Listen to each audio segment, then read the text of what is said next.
ओम शांति 18/9/2022। आज की मुरली चिंतन। ये रिवाइज्ड मुरली है 15/4/92 और मुरली का टाइटल है ब्राह्मणों की दो निशानियाँ, निश्चय और विजय। अब मुरली शुरू करते हैं, चिंतन शुरू करते हैं मुरली का। ब्राह्मण अर्थात निश्चय बुद्धि और निश्चय बुद्धि अर्थात विजयी। ब्राह्मण का मतलब क्या है? निश्चय बुद्धि, विश्वास, और निश्चय बुद्धि का आधार क्या है? विजयी। तो हमें अपने में चेक करना है कि कहाँ तक निश्चय बुद्धि बनाऊं, मुझे कहाँ तक विश्वास है और विजयी बनाऊं। ब्राह्मण जीवन का फाउंडेशन है निश्चय, विश्वास, और फिर से उस निश्चय के आधार पर विजय होती है, उस विश्वास के आधार पर। निश्चय और विजय में अंतर नहीं होना चाहिए। निश्चय सबको 100% है, 100% है, परंतु विजय में 100% नहीं है, 100% नहीं है, अंतर है। उसमें अंतर होने के 4 कारण हैं, तो देखना है अपने अंदर। पहला कारण क्या है? बाप में संपूर्ण निश्चय है, वह जो है, जैसा है, जो श्रीमत जैसी बाप की दी हुई है, उसी विधि पूर्वक यथार्थ उसे जानते हैं, मानते हैं और चलते हैं। उस विधि पूर्वक हम उसको जानते हैं, मानते हैं और चलते हैं, ये चेक करना है। दूसरा है अपने श्रेष्ठ, बहुत अच्छे, सम्मान संपन्न अर्थात बुद्धि सम्मान से भरी हो, अपने ही मान से भरी हो। श्रेष्ठ भाग्यवान आत्मा स्वरूप को जानना। भाई मैं एक श्रेष्ठ भाग्यवान आत्मा स्वरूप हूँ। अपने आप को जानना, मानना और चलना। क्या मैं अपने आप को जानती हूँ, मानती हूँ और उस पर चलती हूँ? ये चेक करना है। तीसरा कारण है अपने सबसे अच्छे ब्राह्मण परिवार को यथार्थ मतलब एक्यूरेट विधि मतलब टेक्निक से जो है, जैसा है परिवार में, वैसा उसे जानना, मानना और चलना उनके साथ। क्या मैं चल रहा हूँ? वही ब्राह्मण सबसे अच्छा ब्राह्मण परिवार है जो उसको यथार्थ जानना, एक्यूरेट टेक्निक से उसे जानना, परिवार में हर एक बंदे को जानना, जो जैसा है वैसा उसे जानना, मानना और चलना उनके साथ। चौथी बात क्या है? चौथा कारण सारे कल्प के अंदर इस श्रेष्ठ पुरुषोत्तम युग को उसी महत्व से जानना, मानना और चलना। तो इन चारों बातों में जिसकी बुद्धि में अटल निश्चय है, में अटल विश्वास है, और चारों में संपन्न परसेंटेज है, भरपूर परसेंटेज 100% है, उसको ही कहेंगे संपूर्ण एक्यूरेट निश्चय बुद्धि, मतलब फेथफुल बुद्धि, विश्वास वाली बुद्धि। ये चारों निश्चय के फाउंडेशन है, ये चारों बातें। जिसके पक्के हैं उसकी विजय 100% है। इसको इन चारों बातों पे पूरा विश्वास है, उसकी 100% विजय है। अगर चारों में से एक भी हिलता है तो वह हिलना हलचल में लाता है। अगर चारों में से एक भी कमज़ोर है, हलचल में लाता है और हार खिलाती है, विजय नहीं बनाती है। इसलिए निश्चय और विजय में अंतर हो जाता है, इसलिए वो विश्वास और विजय में अंतर हो जाता है, एक समान नहीं रहती है। बाप दादा कहते हैं भोला बनना अच्छा है, दिल से भोले बनो, दिल में कोई चालाकी ना हो, परंतु बातों में और कर्मों में भोला नहीं बनना है। दिल के भोले तो भोलेनाथ को भी प्यारे लगते हैं, परंतु बातों में भोले खुद को भी धोखा देते हैं और दूसरों को भी धोखा दे देते हैं। और कर्म के भोले अपना भी नुकसान करते हैं और सेवा का भी नुकसान करते हैं। इसलिए दिल से भोले बनो, परंतु बातों में त्रिकालदर्शी बनकर बातें सुनो और बोलो। और हर कर्म में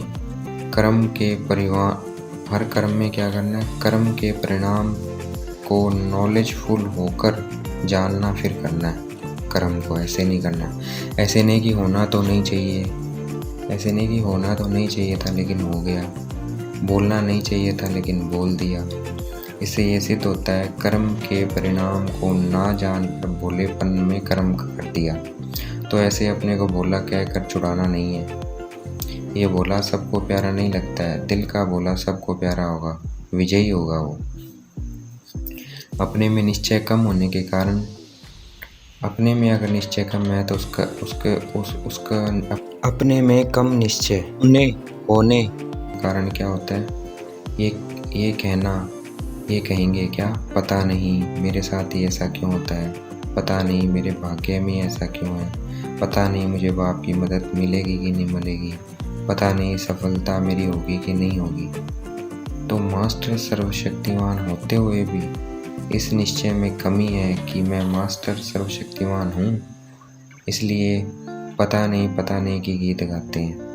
तो मास्टर शक्तिवान होते हुए भी इसमें विश्वास नहीं है, विश्वास की कमी है, तो इसलिए क्या गीत गाते हैं, पता नहीं के गीत गाते हैं। कई बच्चे बाबा को कहते हैं हमने आपसे सौदा किया है, हमने इस ब्राह्मण परिवार से सौदा नहीं किया है।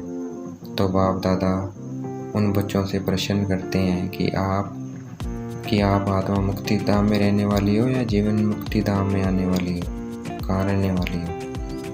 पहले मुक्ति धाम में जाना है, फिर कहाँ आएंगे, जीवन मुक्ति धाम में आना है। तो जीवन मुक्ति में सिर्फ ब्रह्मा बाबा और मम्मा नहीं होंगे, पूरी राजधानी होगी ना जीवन मुक्ति में, नई दुनिया में, सतयुग में। हमें सिर्फ धर्म स्थापकों की तरह सिर्फ देवी देवता धर्म नहीं स्थापन करना है, हमें राजधानी और धर्म दोनों स्थापन कर रहे हैं। तो राज्य में सिर्फ एक राजा नहीं होता है, पूरी राजधानी होती है।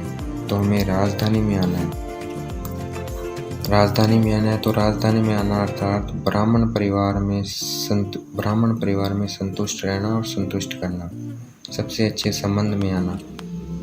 चाहे हम 108 की माला में आए, चाहे 16,000 में आए, लेकिन आना जरूर है ना। इसलिए हमें ब्राह्मण परिवार से नहीं घबराना है। ये ब्राह्मण जीवन शुद्ध संबंध का जीवन है, माला की जीवन है। माला का अर्थ है संगठन। ब्राह्मण परिवार में संशय आना, व्यर्थ संकल्प आना, मतलब अपने निश्चय को डगमग करना, हलचल में आना है। व्यर्थ संकल्प प्रसन्नचित्त बुद्धि रहने नहीं देंगे, प्रसन्न नहीं रहने देंगे, प्रश्न क्वेश्चन मार्क बुद्धि बना देंगे। तो व्यर्थ संकल्पों को नहीं आने देना है। कुछ ब्राह्मण कहते हैं समय बहुत अच्छा है, पुरुषोत्तम युग है, यथार्थ पुरुषों में उत्तम बनने का युग है, ये आत्मा और परमात्मा का मेले का युग है। ये सब मानते हुए वे कहते हैं अभी तो थोड़ा समय पड़ा है, इतने में विनाश नहीं होना है। विनाश करते करते कितना समय निकल गया। वे ये सोचकर थोड़े से अलबेले हो जाते हैं, सावधानी हट जाती है, कहते हैं समय पर कर लेंगे। तो बाप दादा ऐसे बच्चों जो डनलप के तकिए में आराम कर रहे हैं, उन्हें सावधानी देते हैं कि अगर समय पर जागे और समय प्रमाण परिवर्तन किया तो ये कोई बड़ी बात नहीं है। लेकिन पुरुषार्थ करके अगर अपने में परिवर्तन समय से पहले किया तो उस पुरुषार्थ के मार्क्स जुड़ेंगे, जमा होंगे हमारे खाते में। अगर समय ने हमें परिवर्तन करवाया तो वो मार्क्स समय को मिलेंगे, हमें नहीं मिलेंगे। इसलिए अपने को कुंभकर्ण की नींद से जगाना है, क्योंकि कुंभकर्ण दिखाया ना छोटा था, रावण से छोटा था ना, फिर भी मारा गया, बच नहीं सका। तो अंत में कुंभकर्ण की नींद वाले अपने को फुल पास के योग्य नहीं बना सकेंगे, वो भी क्या, हार जाएंगे। हमें प्यार का सबूत देना है, और प्यार का सबूत है बाप समान बनना। जब हमारे चारे फाउंडेशन पक्के होंगे तब हम माला के मन के बन पूज्य आत्मा व राज्य अधिकारी आत्मा बनेंगे। क्योंकि ब्राह्मण से देवता बनना है, सिवाय ब्राह्मण के देवता नहीं बन सकते। ब्राह्मणों से निभाना अर्थात देवी राज्य के अधिकारी बनना, तो ब्राह्मण परिवार से निभाना पड़ेगा, तभी हम देवी राज्य के अधिकारी बनेंगे। हमें सवदर्शन चक्रधारी बनना है, परदर्शन चक्रधारी नहीं बनना है। अपने को देखना है, दूसरों को नहीं देखना है। असत्य को खत्म करने के लिए अपने में सत्यता की शक्ति भरनी है। सत्यता की निशानी है सभ्यता। अगर सच्चे हैं, सत्यता की शक्ति है, तो हमें सभ्यता को कभी नहीं छोड़ना है। सत्यता को सभ्यतापूर्ण सिद्ध करना है। अगर सत्यता को असभ्यता से सिद्ध करेंगे, वह कभी सिद्ध नहीं होगी, वह जिद हो जाएगी। सभ्यता की निशानी निर्माण है, मतलब उसमें अभिमान नहीं होगा। और असभ्यता की निशानी है जिद, उसमें अभिमान होगा। सतता ऐसा सूर्य है जिसे सिद्ध करने की ज़रूरत नहीं होती, वह अपने आप सिद्ध होती है। चाहे कितनी भी दीवारें आए, लेकिन सतता का प्रकाश कभी छिप नहीं सकता है। शुभ चिंतक उसे कहते हैं जो पहले अपने को परिवर्तन करे, फिर दूसरों के परिवर्तन करने की चिंता करे। अगर खुद को परिवर्तन ना करे, दूसरों के शुभ चिंतक बनेंगे तो तीर कभी नहीं लगेगा, वह परिवर्तन नहीं होगा। परंतु पहले खुद को फिर दूसरों के शुभ चिंतक बनेंगे तो तीर लगेगा। प्यार की निशानी है कि वह प्यार करने वाले की कमी नहीं देख सकता।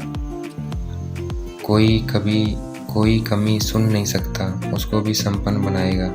यह दिल का सच्चा प्यार।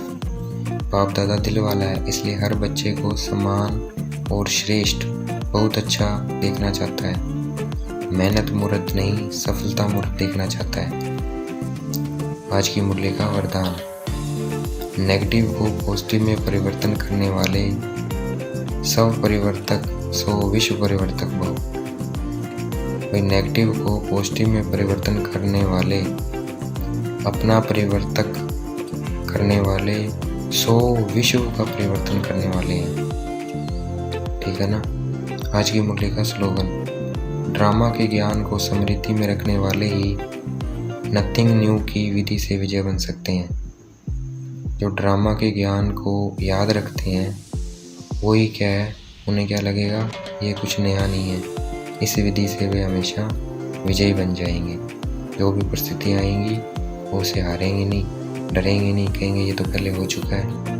तो इस स्मृति से वो क्या है, विजयी बन जाएंगे। तो ड्रामा के ज्ञान को स्मृति में रखने वाले ही नथिंग न्यू की विधि से विजय बन सकते हैं। अच्छा, ओम शांति।